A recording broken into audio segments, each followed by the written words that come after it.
कल हम लोगों ने क्या पढ़े थे, कल पढ़े थे कि अगर 3 पॉइंट मेरे पास पता होगा, अगर 3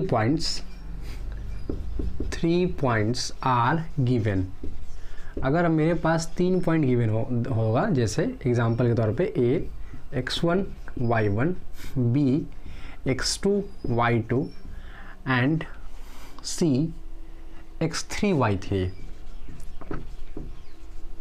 अगर मेरे पास 3 पॉइंट गिवन हो x1 y1 x2 y2 and x3 y3, तो क्या इसमें देखे थे? सबसे पहले सिचुएशन देखे थे कि भाई इसका कंडीशन याद, कोलिनियर कंडीशन क्या था, कोलिनियर होने के कंडीशन क्या थे, ये हम लोग पिछले क्लास में देखे थे। दूसरा देखे थे कि राइट एंगल ट्रायंगल के लिए vertices of right angle triangle क्या होता है, vertices of right angle triangle, ठीक है। तो कोलिनियर में देखे थे कि पहले ए बी सी 3 पॉइंट अगर गिवन है तो क्या करते थे, पहले ए बी निकाल फाइंड करते थे, फिर क्या करते थे बी सी फाइंड करते थे, फिर सी ए फाइंड करते थे, और फिर देखे थे क्या कि और ए बी कैसे फाइंड होगा, डिस्टेंस फॉर्मूला से, और बी सी कैसे फाइंड होगा, डिस्टेंस फॉर्मूला से, और सी ए भी डिस्टेंस फॉर्मूला से होगा। क्या करना है कि अगर किसी 2 पॉइंट को, जैसे ए बी और बी सी 2 साइड को जोड़ने पर अगर थर्ड साइड आ जाएगा, इसके लिए सिचुएशन क्या था कि A B plus B C is equal to C A हो, या C A plus B C is equal to A B हो, या A B plus C A is equal to B C हो। मतलब तीनों सिचुएशन में से कोई एक फुलफिल करे तो क्या होगा, कोलिनियर कंडीशन था। और फिर उसके बाद देखे थे राइट एंगल ट्रायंगल में क्या देखे थे कि पहले ए बी फाइंड करना था, फिर बी सी, फिर सी ए, यूजिंग डिस्टेंस फॉर्मूला। सब डिस्टेंस दूरी सूत्र से यूज़ करेंगे। इसमें क्या करना था, एक एक स्टेप आगे जाना था, सबका स्क्वायर कर लेना था, सबका स्क्वायर कर लेना था कि ए बी का स्क्वायर, बी सी का स्क्वायर एंड सी ए का स्क्वायर। उसके बाद क्या करना था कि देखना था कि कोई 2 को जोड़कर तीसरा के बराबर आ रहा है क्या नहीं, 2 का सम तीसरे के बराबर, मतलब ए बी का स्क्वायर प्लस बी सी का square is equal to C A का स्क्वायर। इसको मैं भी बोल सकते हैं सी ए का स्क्वायर प्लस बी सी का square is equal to A B का स्क्वायर, या हम ये भी बोल सकते हैं ए बी का स्क्वायर प्लस सी ए का square is equal to B C का स्क्वायर। इस तीनों सिचुएशन में कोई भी फुलफिल हो सकता है। अब हम देखते हैं, मेरे पास 2 कंडीशन देखे थे ना कि अगर 3 पॉइंट्स मेरे पास गिवन होता तो कितने सिचुएशन था, 2 सिचुएशन दिया गया है कि एक कोलिनियर के लिए, एक राइट एंगल ट्रायंगल के लिए। अब आगे देखते हैं कि इसमें और भी सिचुएशन दिया जा सकता है कि नहीं। तो हाँ, और भी दिया जा सकता है राइट एंगल ट्रायंगल के लिए। उसके बाद तीसरा मेरे पास दिया जा सकता है इसमें वर्टिसेस ऑफ आइसोसेलेस ट्रायंगल। पहले इक्विलेटरल ट्रायंगल का देख लेते हैं, vertices of equilateral triangle, equilateral triangle, equilateral triangle, इसके बारे में देखते हैं। हिंदी में इसको बोलते हैं समबाहु त्रिभुज, समबाहु त्रिभुज, ठीक है। समबाहु त्रिभुज के बारे में अगर मेरे पास 3 पॉइंट गिवन है, A B and C 3 point given हो, तो हम लोग को प्रूफ करना है कि भाई वो जो वर्टिसेस होना चाहिए, मतलब वर्टिसेस मतलब शीर्ष होना चाहिए। जैसे कोई ट्रायंगल है इस तरह से है, और यहाँ पे ए बी और सी गिवन है, और ए यहाँ पे मेरे पास ए का कोऑर्डिनेट गिवन है, बी का कोऑर्डिनेट गिवन है, और सी का कोऑर्डिनेट गिवन है। तो करना क्या है कि हमको प्रूफ करना है कि भाई ये बताना है क्या चीज़ का, कि इक्विलेटरल ट्रायंगल का ये वर्टिसेस है कि नहीं। तो सबसे पहले क्या करेंगे, सबसे पहले हम लोग क्या करेंगे, साइड निकालेंगे। मतलब पहले इसमें क्या करेंगे, फिर से ए बी फाइंड करना है, फिर बी सी फाइंड करना है, अब फिर सी ए फाइंड करना है। कुछ बच्चे को मन में आ रहा है सर ए बी फाइंड कैसे करेंगे, डिस्टेंस फॉर्मूला से, है ना। डिस्टेंस फॉर्मूला जब भी 2 पॉइंट मिलेंगे तो डिस्टेंस फॉर्मूला यूज़ करना है। फिर क्या करना, अगर तीनों वैल्यू इक्वल आ जाए, A B is equal to B C is equal to C A अगर आ जाए, तीनों वैल्यू अगर इक्वल आ जाए, तो हम कह सकते हैं कि ये जो वर्टिसेस है क्या चीज़ का है, इक्विलेटरल ट्रायंगल का वर्टिसेस है। तीसरा सिचुएशन हो गया। चौथा सिचुएशन इसमें हमसे पूछा जा सकता है, अभी तो 3 देखें ना, एक तो देखें कि कोलिनियर के लिए, दूसरा राइट एंगल ट्रायंगल के लिए, तीसरा इक्विलेटरल ट्रायंगल के लिए, इक्विलेटरल मतलब समबाहु त्रिभुज के लिए। फिर अगला जो कंडीशन में हमको दिया जा सकता है वो क्या है, अगला सिचुएशन मेरे पास क्या हो सकता है। तो अगला जो है वो पूछा जा सकता है हम लोगों से कि वर्टिसेस ऑफ आइसोसेलेस ट्रायंगल के लिए, आइसोसेलेस ट्रायंगल के लिए, मतलब इसको बोलते हैं समद्विबाहु, समद्विबाहु नाम से स्पष्ट है, समद्विबाहु, समद्विबाहु त्रिभुज जिसका 2 भुजा बराबर हो। तो इसमें 3 पॉइंट तो मेरे पास 3 वर्टिसेस गिवन होगा ना, तो फिर इसमें भी क्या करना है, ए बी फाइंड करना है, फिर बी सी फाइंड करना है, फिर सी ए फाइंड करना है। और देखना क्या है, कोई 2 साइड इक्वल होना चाहिए, जैसे कि A B is equal to B C हो, या B C is equal to C A हो, या C A is equal to A B हो। मतलब कोई 2 साइड अगर इक्वल हो गया तो बोलेंगे कि आइसोसेलेस ट्रायंगल है, मतलब कि समबाहु त्रिभुज है, अगर कोई 2 साइड इक्वल हमको मेरे पास आ गया तो।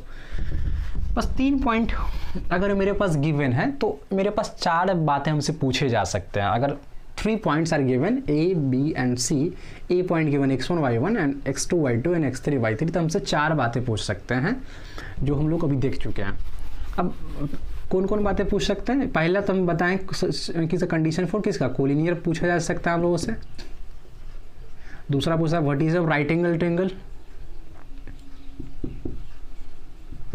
Right angle triangle. तीसरा हम लोगों से पूछा जा सकता है इक्विलैटरल ट्रायंगल के what is of equilateral triangle, equilateral triangle. और चौथा हमसे पूछा जा सकता है what is of isosceles triangle, isosceles triangle.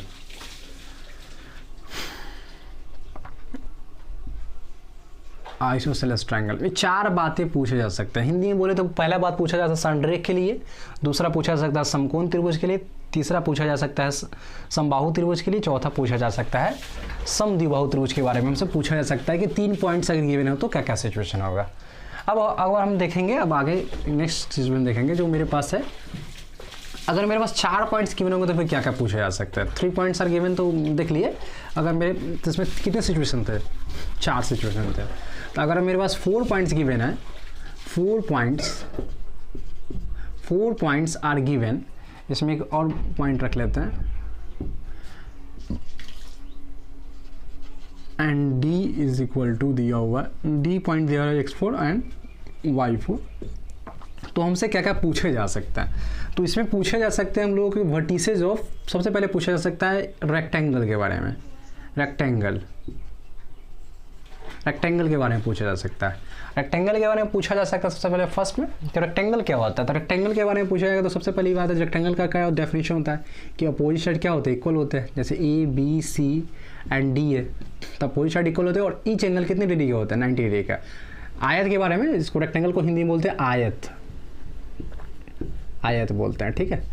तो क्या होता है कि रेक्टेंगल में क्या होता है, अपोजिट साइड इक्वल होते हैं, मतलब आमने सामने की भुजा क्या होती है, बराबर होती है। तो इसमें क्या करना है कि मेरे पास वर्टिसेस गिवन होगा, जैसे ए point given x1 y1, vertices जो भी मेरे पास पॉइंट्स मेरे पास डी गिवन होगा।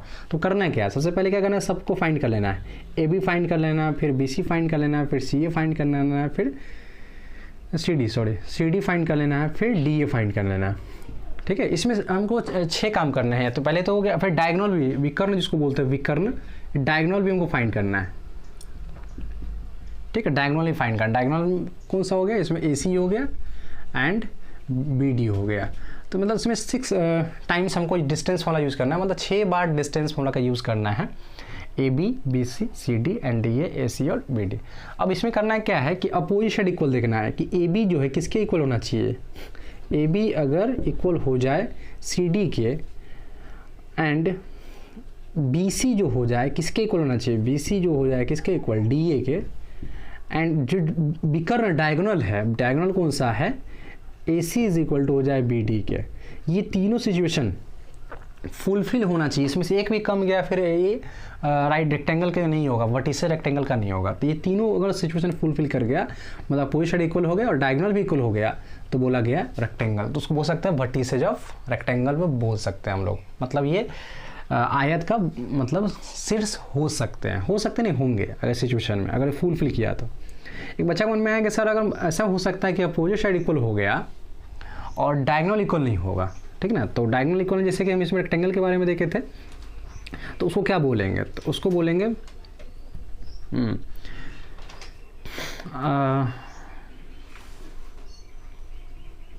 क्या देखे थे उसको, पैरेललोग्राम ना, रेक्टेंगल था, रोम्बस, अच्छा स्क्वायर। हाँ, इसमें होता है कि इक्वल नहीं होता, अपोजिट साइड इक्वल होते हैं, तो इसको बोलते हैं पैरेललोग्राम।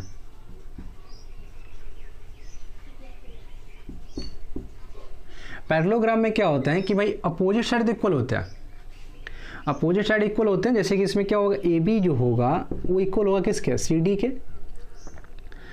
और BC जो होगा वो इक्वल होगा DA के, बट इसमें क्या होगा कि AC जो होगा वो इक्वल नहीं होगा BD के। मतलब इसमें क्या होगा, अपोजिट साइड इक्वल होंगे बट डायगोनल इक्वल नहीं होगा। तो डायगोनल इक्वल नहीं होगा तो उसको क्या बोलेंगे, पैरेललोग्राम बोलेंगे। ठीक है। तीसरा इसमें से पूछा जा सकता है, तीसरा जो हमसे पूछा जा सकता है वो है, तीसरा जो हमसे पूछा जा सकता है वो ये है कि वर्टिसेज ऑफ स्क्वायर के लिए पूछा जा सकता है। तो स्क्वायर के लिए पूछा जा सकता है। तो स्क्वायर के लिए क्या होगा कि भाई इसमें देखना होगा कि स्क्वायर मतलब होता है वर्ग, स्क्वायर का मतलब होता है वर्ग। तो वर्ग के लिए क्या होता है कि मेरे पास 4 साइड गिवन होता है ना, 4 लग नहीं रहा वर्ग, हाँ, A B C और D। तो इसमें भी मेरे पास 6 काम करना है। पहले A B फाइंड करना है, फिर BC फाइंड करना है, फिर CD फाइंड करना है, फिर DA फाइंड करना है। इसमें भी डायगोनल निकालना पड़ेगा हम लोग को, डायगोनल निकालना पड़ेगा। डायगोनल क्या करेंगे, डायगोनल निकालेंगे तो क्या हो जाएगा, AC हो जाएगा और BD हो जाएगा। डायगोनल निकाल 6 टाइम्स डिस्टेंस फॉर्मूला का यूज़ करना है, मतलब 6 बार डिस्टेंस फॉर्मूला का यूज़ करना है। अब क्या करना है, इसमें ऑल साइड्स आर इक्वल, मतलब AB equal to BC is equal to CD equal to DA, सब वैल्यू क्या होना चाहिए, इक्वल होना चाहिए। और इसमें साथ साथ विथ डायगोनल भी इक्वल होना चाहिए, AC इक्वल टू होना चाहिए BD। अगर इस सिचुएशन को फुलफिल कर रहा है, इस कंडीशन को फुलफिल कर रहा है, तो हम कह सकते हैं कि वर्टिसेज है किसका, स्क्वायर का वर्टिसेज है। अगर एक बच्चा के मन में आएगा सर ऐसा भी होगा कि ऑल साइड सारे इक्वल हो गया, और साइड से इक्वल हो गया बट डायगोनल इक्वल नहीं हुआ, तो इस सिचुएशन में क्या बोलते हैं, उसको रोम्बस बोलते हैं हम लोग। इस सिचुएशन में बोलते हैं रोम्बस। ठीक है। रोम्बस मतलब क्या होता है कि सब साइड बराबर होगा, मतलब AB is equal to BC is equal to CD equal to DA तो होगा, बट इसमें क्या होगा कि डायगोनल इक्वल नहीं होगा, AC does not equal to BD। ये सिचुएशन है। ठीक है। तो मेरे पास अगर 4 पॉइंट्स गिवन होंगे तो कि मेरे पास कितने बात पूछे जा सकते हैं, 4 बात पूछे जा सकते हैं। पहला सिचुएशन रेक्टेंगल के बारे में। रेक्टेंगल में क्या करना है कि हमको 6 टाइम्स डिस्टेंस फॉर्मूला का यूज़ करना है, ये भी निकालना है यूजिंग डिस्टेंस फॉर्मूला, फिर BC फिर CD फिर DA। कुछ बच्चे के मन में आ रहा है सर A का पॉइंट तो कुछ गिवन नहीं दिया रहेगा, वो क्वेश्चन में दिया रहेगा x1 y1 के जगह पे कुछ दिया रहेगा, ये सबका पॉइंट्स गिवन होगा। तो सबको क्या करना है, 6 टाइम्स डिस्टेंस फॉर्मूला यूज़ करना है, AB BC CD DA, और डायगोनल भी निकालना है। डायगोनल को बोलते हैं विकर्ण, ये भी फाइंड आउट करना है। उसके बाद क्या करना है कि अपोजिट साइड देखेंगे, अपोजिट साइड अगर इक्वल आ गया, अपोजिट साइड अगर इक्वल आ गया और डायगोनल भी इक्वल आ गया, इस सिचुएशन को फुलफिल कर रहा है तो वो जाएगा वर्टिसेज ऑफ रेक्टेंगल। अगर ऐसा हुआ कि अपोजिट साइड इक्वल हुए बट डायगोनल इक्वल नहीं हुआ तो इस सिचुएशन में उसको बोलेंगे पैरेललोग्राम। स्क्वायर में क्या था कि इसमें भी 6 टाइम्स डिस्टेंस फॉर्मूला यूज़ करना है, सब साइड निकालना है और डायगोनल भी निकालना है, मतलब विकर्ण भी निकालना है। तो क्या होगा इसमें कि सब साइड इक्वल होना चाहिए, मतलब all sides are equal, and जो उसका डायगोनल पर जो डायगोनल है ना वो भी क्या होना चाहिए, विकर्ण भी क्या होना चाहिए, इक्वल होना चाहिए। एक इस कंडीशन को फुलफिल कर रहा है तो क्या होगा, स्क्वायर होगा। और उसके बाद क्या करना है, रोम्बस देखना है। रोम्बस में क्या होता है कि अगर ऑल साइड से इक्वल होगा बट क्या होगा, इसका डायगोनल इक्वल नहीं होगा, डायगोनल इक्वल नहीं होगा तो उसको क्या बोलेंगे, रोम्बस बोलेंगे।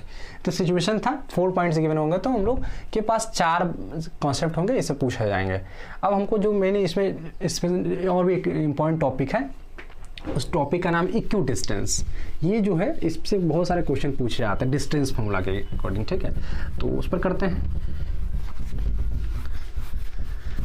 अब एक तो है कि आपको जोड़ घटाव आना चाहिए ना, जोड़ घटाव नहीं आएगा तो फिर कैसे होगा नहीं, जोड़ घटाव तो आना चाहिए सिंपल सा, जोड़ घटाव कैलकुलेशन नहीं आएगा, सिर्फ कैलकुलेशन नहीं आएगा। तो एक क्लास रखूँगा जिसमें हम सब टाइप ऑफ, ये तो बता रहे हैं ना किस किस टाइप का क्वेश्चन पूछा जा सकता है आपसे।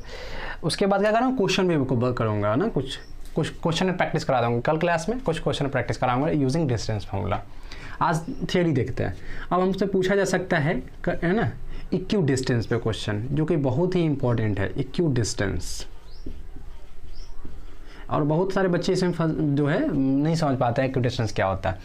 कुछ करने का मतलब नहीं है। सपोज करते हैं कि मेरे पास कोई पॉइंट है, जैसे सपोज करते हैं पॉइंट P है, ठीक ना, तो P है तो और यहाँ पे एक और पॉइंट ले लेते हैं, 2 पॉइंट और है, जैसे A है और यहाँ पे B है, ठीक है। तो अब क्या है कि एक P पॉइंट है ना, P पॉइंट है, अब A भी और पॉइंट है और B भी पॉइंट है। अब ये दोनों सब जो है ना कोऑर्डिनेट है, एक अगर A पॉइंट आया होगा दुनिया में, B पॉइंट आया होगा, C आया होगा, तो कुछ ना कुछ कोऑर्डिनेट लेके आया होगा। अब P जो है ना, P का सिचुएशन 3 जगह, इसका जो पोजीशन होगा P का वो 3 पोजीशन हो सकता है। ये कहाँ कहाँ हो सकता है? पहला बात हो सकता है कि x पे होगा, ऑन द x एक्सिस। हो सकता है कि यहाँ पे होगा on the x axis. P हो सकता है कि ये y पे हो, ऑन द y एक्सिस। ये भी हो सकता है कि दोनों पे हो, on the xy axis. xy axis दोनों पे हो सकता है, मतलब या तो x पे होगा, या तो y में होगा, या तो दोनों में होगा। 2 सिचुएशन हो सकते, 3 सिचुएशन होगा सकता है। P के लिए 3 सिचुएशन। ये हमेशा जो होगा प्लेन में होगा। ये पॉइंट जो मेरे पास गिवन होगा, A होगा x1 y1, B होगा yx2 y2, ये हमेशा प्लेन में होगा। अब सपोज हम पिछली क्लास में दिए थे कि कोई भी अगर पॉइंट है, यहाँ पे ध्यान से देखिए, वो अगर यहाँ x है, y है ना, x एक्सिस है, y एक्सिस है, तो अगर कोई पॉइंट अगर क्या होगा प्लेन में होगा तो उसका x में भी गया होगा, y में भी गया होगा। ठीक है, मतलब अगर कोई पी पॉइंट होगा, अगर ये क्या होगा, ये प्लेन में है तो क्या होगा, x y, x1 और y1 भी लिख सकते हैं, चाहे x y भी लिख सकते हैं। मतलब क्या होगा, x में भी गया होगा और y में भी गया होगा। लेकिन अगर ये बंदा क्या होगा कि केवल x पे गया होगा, ये x पे होगा, तो y कोऑर्डिनेट क्या हो जाएगा, 0 हो जाएगा। अगर ये y पे होगा तो क्या होगा, x कोऑर्डिनेट 0 हो जाएगा। मतलब क्या, इनडायरेक्टली वे में कहना चाह रहा है कि ऑन द x एक्सिस का कहने का सेंस होगा कि x का कोऑर्डिनेट होगा, y क्या हो जाएगा, 0। ऑन द y एक्सिस कहने का सेंस क्या होगा कि y में गया होगा, बट x में x 0 होगा, इसका y कोऑर्डिनेट दिया होगा। अगर xy कहेगा, इसका मतलब क्या होगा, x भी होगा, क्या होगा, y भी होगा। दोनों सिचुएशन हो सकता है। तो P जो पॉइंट है x एक्सिस, अगर x एक्सिस पे होगा तो क्या होगा, x कोऑर्डिनेट होगा, y 0 हो जाएगा। y कोऑर्डिनेट पे होगा तो क्या होगा, y का होगा, x 0 हो जाएगा। अगर दोनों पे होगा तो दोनों सिचुएशन हो सकता है। अब क्या ये कहना क्या चाह रहा है, जैसे कि अभी इसमें हमसे क्वेश्चन क्या कहा जा रहा है, इक्वी डिस्टेंस का मतलब क्या होता है, हिंदी में इसको बोलते हैं समदूरस्थ। इसको हिंदी में बोलते हैं समदूरस्थ, समदूरस्थ बोलते हैं। समदूरस्थ का मतलब होता है समान दूरी पे। ठीक है, समान दूरी पे है। अब कहने का सेंस ये हुआ कि अगर एक छोटा सा एग्जाम्पल है बात करें, तो एग्जाम्पल क्या है, ये कि P कोई पॉइंट है ना, इसमें एग्जाम्पल रहने देते हैं, ऐसे समझते हैं। P पॉइंट से क्या होगा, ए जो है उतना ही डिस्टेंस पे है जितना B उससे डिस्टेंस है। मतलब P से A का डिस्टेंस और P से B का डिस्टेंस क्या है, इक्वल है। ठीक है, तो अब इसमें हमसे क्वेश्चन क्या पूछे जा सकते हैं, तो डिस्टेंस इक्वल है, इसका मतलब क्या है, अकॉर्डिंग टू क्वेश्चन क्या कहना चाह रहा है कि भाई जितना P से A तक होगा उतना ही P से B तक है। इक्वी डिस्टेंस का मतलब P जितना दूरी A से है उतना ही दूरी किससे है, B से है। तो दोनों का दूरी क्या है, बराबर है। तो क्या कह सकते हैं कि PA जितना डिस्टेंस है उतना ही क्या है, PB है। मतलब अगर 2 यूनिट होगा तो ये भी क्या होगा, 2 यूनिट होगा। तो कहने का मतलब फिर 2 पॉइंटों को मिल गया, 2 पॉइंट मिल गया ना, फिर 2 पॉइंट मिल गया। जैसे ही 2 पॉइंट मिलेगा तो फिर क्या यूज़ होगा, डिस्टेंस फॉर्मूला। अब डिस्टेंस फॉर्मूला इधर भी आएगा रूट में, इधर भी रूट में आएगा, तो क्या करेंगे, दोनों साइड रूट है तो क्या करेंगे, स्क्वायर कर देंगे। तो ये स्क्वायर कर दीजिएगा तो लिखिएगा squaring in both side, we get. जैसे स्क्वायर कीजिएगा तो वो ये हो जाएगा PA का स्क्वायर इज इक्वल टू हो जाएगा PB का स्क्वायर। अब क्या करना है, दोनों साइड में हमको क्या करना है, वैल्यू रखना है, और वैल्यू करके क्या करना है, इक्वेट कर देना है, तो हमको वैल्यू आ जाएगा। एक छोटा सा इस पर क्वेश्चन करता है, जैसे क्वेश्चन कर सकता है, एक छोटा सा एग्जांपल के तौर पे करते हैं कि कोई पॉइंट है P जो है, अब ये मैं बता रहा हूँ कि ऑन द x एक्सिस पे है, ऑन द x एक्सिस। अगर ये बंदा जो है B वो x पे है, ठीक है, तो x पे होगा मतलब इसका कोऑर्डिनेट क्या हो जाएगा, x, y क्या हो जाएगा, 0 हो जाएगा। अब कोई पॉइंट A और B है, जैसे पॉइंट A दिया हुआ 3,4 और B पॉइंट दिया हुआ 5,7। ठीक है, हमको इसमें क्या करना है, बोल रखा है कि भाई ये इक्वी डिस्टेंस है, P से A जितना डिस्टेंस उतना ही P से B तक का डिस्टेंस है। तो find the value of x का वैल्यू निकालिए, या नहीं भी बोलेगा तो बोल सकता है find the coordinate of the P, ये भी बोल सकता है। तो हमको अकॉर्डिंग टू क्वेश्चन क्या गिवन है, अकॉर्डिंग टू क्वेश्चन गिवन है कि जितना PA है उतना ही मेरे पास क्या है, PB है। तो दोनों क्या करेंगे, दो साइड स्क्वायर करेंगे। क्यों स्क्वायर करेंगे, क्योंकि दोनों साइड डिस्टेंस फॉर्मूला यूज लगेगा, तो हो जाएगा PA का square is equal to PB का स्क्वायर। और PA का स्क्वायर में क्या करना है, PA है। अब इस दोनों केवल इसी दोनों को देखना है, तो इस दोनों को देखना है तो वो P है और A है। तो इस दोनों को देखना है, P का कोऑर्डिनेट क्या है मेरे पास, x, 0, और A का कोऑर्डिनेट क्या है मेरे पास, एक कोऑर्डिनेट है 3,4। बस इसी को दोनों के बाद दुनिया क्या है नहीं है, बस हमको 2 पॉइंट को देखना है। तो ये जो पहला कोऑर्डिनेट होगा x1 का, दूसरा कोऑर्डिनेट हो गया y1, ये हो गया x2, ये हो गया y2। बस फॉर्मूला लगाएंगे इधर। फॉर्मूला क्या होता है, x2 minus x1, x2 minus x1 का square plus y2 minus y1 का स्क्वायर। इधर भी फॉर्मूला वही लगेगा, x2 माइनस x1 का square plus y2 minus y1 का स्क्वायर। अब बहुत बच्चे के मन में है कि सर रूट कहाँ गया, वो रूट स्क्वायर से खत्म हो चुका है, ठीक है, इसलिए रूट नहीं लेके आए आप। अब यहाँ पे देखिए इस पॉइंट को देखिए, तो इसमें x2 का जब कितना दिया होगा 3, तो 3 हो जाएगा, माइनस x1 का जब कितना दिया होगा x ही है, तो 3 माइनस x का स्क्वायर प्लस y2 का जब कितना है यहाँ पे 4 है, और y1 के जब कितना है 0 है, तो 4 माइनस 0 का स्क्वायर। और हमको क्या करना है, पी बी को देखना है ना, पी बी, तो p और b इधर देखना है। तो p और b में क्या हो जाएगा, ये मेरे पास x1, ये हो जाएगा y1, ये हो जाएगा x2, ये हो जाएगा क्या चाहिए y2। तो क्या x2 माइनस x1 होता है, मतलब हो जाएगा x2 minus x1 5 minus x का square plus y2 minus y1 7 minus 0 का स्क्वायर। सॉल्व कर देंगे इसको a माइनस बी का होल स्क्वायर पे, तो हो जाएगा a स्क्वायर मतलब 9 प्लस बी स्क्वायर मतलब x स्क्वायर, अब माइनस 2ab मतलब 6x, इसका स्क्वायर करेंगे तो 4 का स्क्वायर हो जाएगा 16, ये हो जाएगा 25 plus x square minus 10x। a minus B का होल स्क्वायर आना चाहिए ना, ये प्लस हो जाएगा 49 हो जाएगा। अब क्या स्क्वायर से स्क्वायर गया, ठीक है, स्क्वायर से स्क्वायर कट गया। अब क्या हो जाएगा 16 और 9 कितना हो जाएगा 25, 16 और 9 25 हो जाएगा, यहाँ 25 बैठा हुआ है, ठीक, कैंसिल आउट हो गया। अब क्या कर 10x को शिफ्ट कर दीजिए, और यहाँ पे क्या है 6x, 10x को शिफ्ट करेंगे तो कितना हो जाएगा, ये 6x में से घट जाएगा तो कितना हो जाएगा 4x। इधर बचा क्या है 49, तो x इक्वल कितना हो जाएगा 49 अपॉन 4। अब यहाँ जो x का वैल्यू आया है फ्रैक्शन में आया। अब फ्रैक्शन में क्यों आया, चूँकि हम एक रैंडम क्वेश्चन दिए, हम कोई वैल्यू ऐसा दिए, यहाँ जब बुक देगा क्वेश्चन तो यहाँ पे कट जाएंगे, तो जो वैल्यू आएंगे क्या हो जाएगा x का वैल्यू आ जाएगा, ठीक है। अब x का वैल्यू आ जाएगा, क्या होगा पूछा जाएगा पॉइंट या कोऑर्डिनेट क्या होगा, तो यहाँ x का जो वैल्यू रख देना है यहाँ पे 0 बोल देना है, ठीक है। ये x का वैल्यू निकालना होगा। और यही चीज़ रहता है कि ये p जो है y एक्सिस पे होगा तो इसका 0, y होता, तो वहाँ y का वैल्यू निकलता। अगर ये दोनों पे होता तो क्या होता था, तो दोनों पे होता तो x और y दो वैल्यू आ, दो वेरिएबल हो जाता, तो वहाँ पे इक्वेशन बन जाता, ठीक है। तो ये था डिस्टेंस फॉर्मूला का।